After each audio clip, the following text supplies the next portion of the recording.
जय हिंद। नमस्कार साथियों, कैसे हैं आप सभी लोग। उम्मीद करते हैं कि आप सभी लोग अच्छे होंगे। और साथियों, आप सभी लोग की जो तैयारी है बिल्कुल अच्छी तरीके से चल रही होगी। तो साथियों, आज की इस क्लास में हम सभी लोग जो है RRB NTPC under graduate exam 2026 के लिए साथियों ऐसे इंपोर्टेड और चुनिंदे क्वेश्चन को देखेंगे जो कि साथियों आपके 7, 8 और 9 मई के एग्जाम के लिए जो है काफ़ी ही इम्पोर्टेंट है। तो आप इस क्लास को बिल्कुल अच्छी तरीके से लास्ट तक देखिएगा और इस क्लास में दिए जाने वाले इन सभी क्वेश्चनों को आप अच्छे से जरूर याद कर लीजिएगा, जिससे कि आप जो अपने एग्जाम में सभी क्वेश्चन को आसानी तरीके से बना पाएंगे। तो चलिए क्लास को स्टार्ट करते हैं।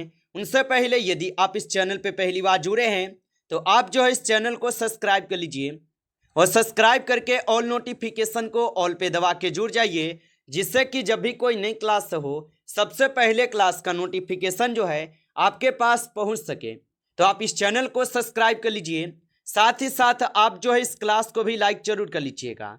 तो चलिए क्लास को स्टार्ट करते हैं और देखिएगा क्वेश्चन क्या पूछा है। क्वेश्चन पूछा गया कि मोहम्मद बिन कासिम ने किस वर्ष जो है भारत पर यहाँ पे प्रथम आक्रमण किया था। चलिए बताएंगे। ये सभी क्वेश्चन काफी इंपोर्टेंट और चुनिंदे क्वेश्चन है जो कि आपके एग्जाम में 100% जो ये सभी क्वेश्चन पूछे जाएंगे। और बताइए कि मोहम्मद बिन कासिम ने किस वर्ष भारत पर प्रथम आक्रमण किया था। तो याद रखेंगे ये आक्रमण किए थे 712 ईस्वी में। ऑप्शन यहाँ पे 20 सही जवाब है 712 ईस्वी में। चलिए अगला प्रश्न देखेंगे कि सिंधु सभ्यता का हड़प्पा स्थल किस नदी के किनारे जो है स्थित है।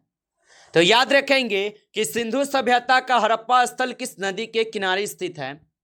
तो ये हो जाएंगे आपके रावी नदी के किनारे। ऑप्शन ए यहाँ पे सही जवाब है, रावी नदी के किनारे हो जाएंगे। चलिए अगला प्रश्न देखेंगे कि किस मुगल बादशाह को जिंदा पीर जो है कहा जाता है। चलिए बताएंगे आप। तो किस मुगल बादशाह को जिंदा पीर जो है यहाँ पे कहा जाता है। तो याद रखेंगे यहाँ पे हो जाएंगे इस क्वेश्चन का सही जवाब क्या, तो शाहजहां को। ऑप्शन यहाँ पे सी सही जवाब है, शाहजहां को। चलिए अगला प्रश्न देखेंगे। प्रश्न क्या है कि भारतीय बिस्मार्क के नाम से किसे जाना जाता है। तो याद रखेंगे भारतीय बिस्मार्क के नाम से किसे जाना जाता है। तो भारतीय बिस्मार्क के नाम से जो है यहाँ पे जाने जाते हैं सरदार पटेल जी को। ऑप्शन यहाँ पे सी सही जवाब है, सरदार पटेल को जानते हैं। अगला प्रश्न देखेंगे कि साइमन कमीशन जो है ये भारत कब आया था। तो याद रखेंगे आप कि साइमन कमीशन भारत कब आया था। तो साइमन कमीशन जो है ये भारत आए थे 1928 में। ऑप्शन ए यहाँ पे सही जवाब है, 1928 में आए थे। चलिए अगला प्रश्न देखिएगा।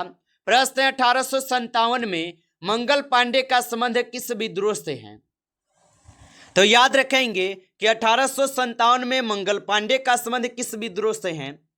तो इनका संबंध हो जाएंगे बैरकपुर से। ऑप्शन ए सही जवाब है, बैरकपुर से होगा। चलिए अगला प्रश्न देखेंगे। भारतीय राष्ट्रीय कांग्रेस की स्थापना कब हुई थी। तो याद रखेंगे आप कि भारतीय राष्ट्रीय कांग्रेस की जो स्थापना हुई थी यह स्थापना कब हुई थी। तो इनकी स्थापना 1885 में हुई थी। ऑप्शन यहाँ पे डी सही जवाब है। चलिए अगला प्रश्न देखेंगे कि मुजफ्फरपुर में किंग्स फोर्ट की हत्या का प्रयास कब किया गया। चलिए बताएंगे आप। तो मुजफ्फरपुर में किंग्स फोर्ट की हत्या का प्रयास कब किया गया था। तो इनकी प्रयास किए गए थे 1908 में। ऑप्शन ए सही जवाब है, 1908 में किए गए। चलिए अगला प्रश्न देखेंगे। प्रश्न यहाँ पे है 1857 के स्वतंत्रता संग्राम का प्रतीक था।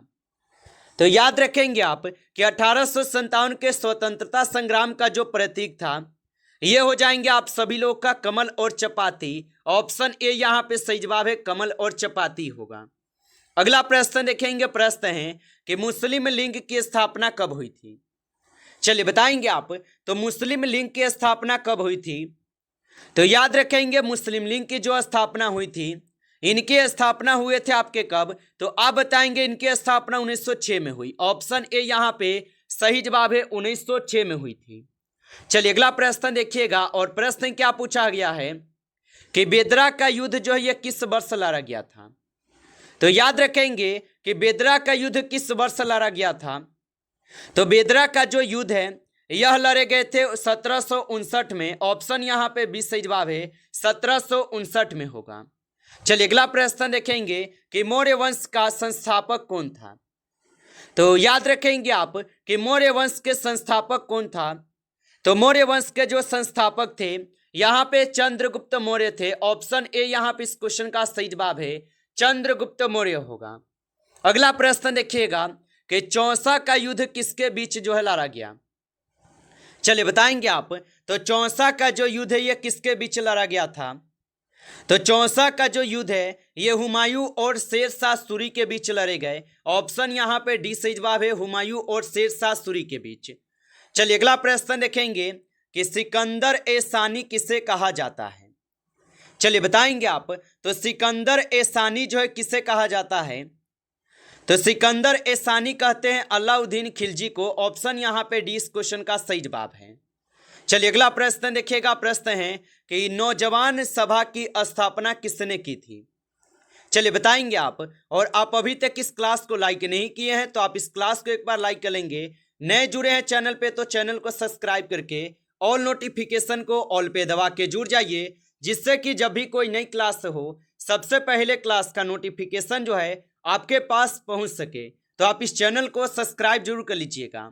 और नौजवान सभा की स्थापना किसने की थी।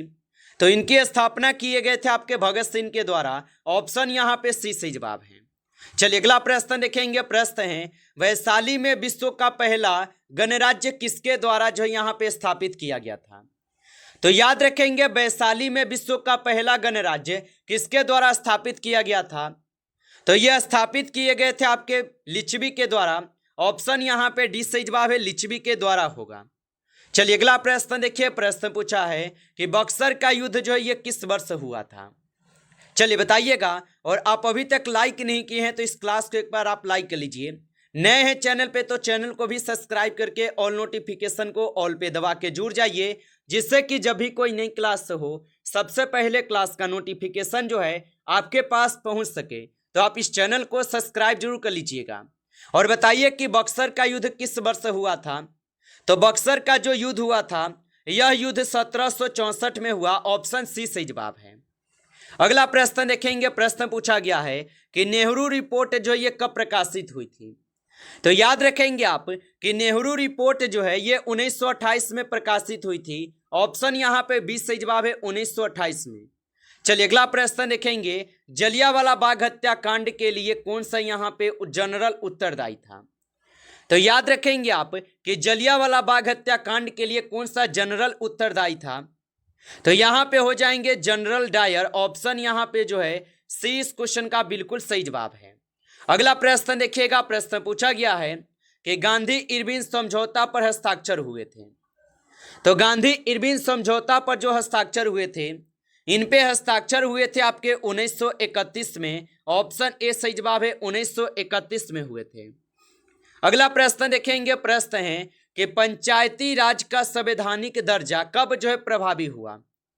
तो याद रखेंगे पंचायती राज का संवैधानिक दर्जा कब प्रभावी हुआ। तो यह प्रभावी हुआ 24 अप्रैल 1993 को। ऑप्शन ए सही जवाब है, 24 अप्रैल 1993 को। अगला प्रश्न देखेंगे कि धन विधेयक सबसे पहले जो है कहां प्रस्तुत किया गया जाता था। तो याद रखेंगे कि धन विधेयक सबसे पहले कहां प्रस्तुत किया गया था। तो याद रखेंगे यह प्रस्तुत किए गए लोकसभा में। ऑप्शन यहां पे 20 सही जवाब है, लोकसभा में। चलिए अगला प्रश्न देखेंगे। मौलिक कर्तव्य जो ये किस भाग में दिए गए हैं। चलिए बताएंगे आप। तो मौलिक कर्तव्य किस भाग में दिए गए हैं। तो याद रखेंगे कि मौलिक कर्तव्य जो है ये भाग 4 में दिए गए हैं। ऑप्शन यहाँ पे 20 सही जवाब है, भाग 4 में दिए गए हैं मौलिक कर्तव्य। चलिए अगला प्रश्न देखेंगे कि राज्य की अधिकतम सीटों की संख्या कितनी है। तो याद रखेंगे राज्य की अधिकतम सीटों की संख्या कितनी है। तो राज्य की अधिकतम सीटों की जो संख्या है ये आपके 250 है। ऑप्शन यहाँ पे 20 सही जवाब है, 250। चलिए अगला प्रश्न देखेंगे।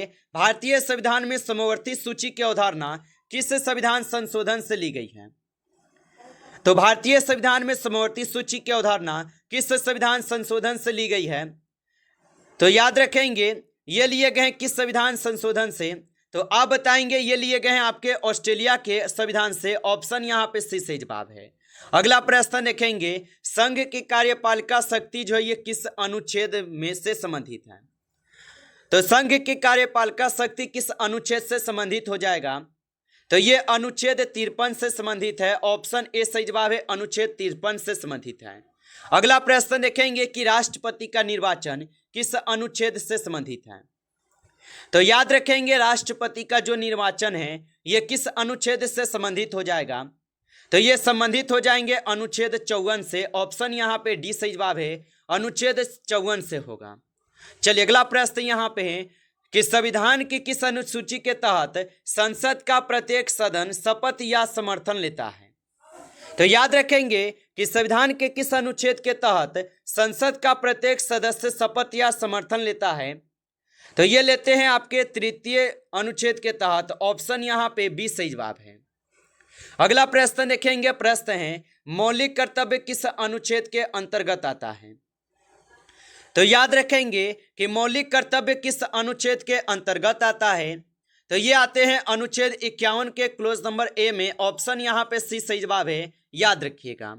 चलिए अगला प्रश्न देखेंगे। प्रश्न पूछा गया है यहाँ पे आपसे, प्रश्न क्या है कि भारत के पहले मुख्य निर्वाचन आयुक्त जो है कौन थे? तो याद रखेंगे भारत के पहले मुख्य निर्वाचन आयुक्त कौन थे? तो यहाँ पे इस क्वेश्चन का सही जवाब सुकुमार सेन होगा। ऑप्शन बी कीजिएगा, सही जवाब सुकुमार सेन होगा। चलिए अगला प्रश्न देखेंगे। प्रश्न है भारतीय संविधान में राष्ट्रपति के चुनाव की प्रक्रिया किस देश से ली गई है? चलिए बताएंगे आप। तो भारतीय संविधान में राष्ट्रपति के चुनाव की प्रक्रिया किस देश से ली गई है? तो ये लिए गए हैं आपके आयरलैंड से। ऑप्शन यहाँ पे सी सही जवाब है, आयरलैंड से ली गई है।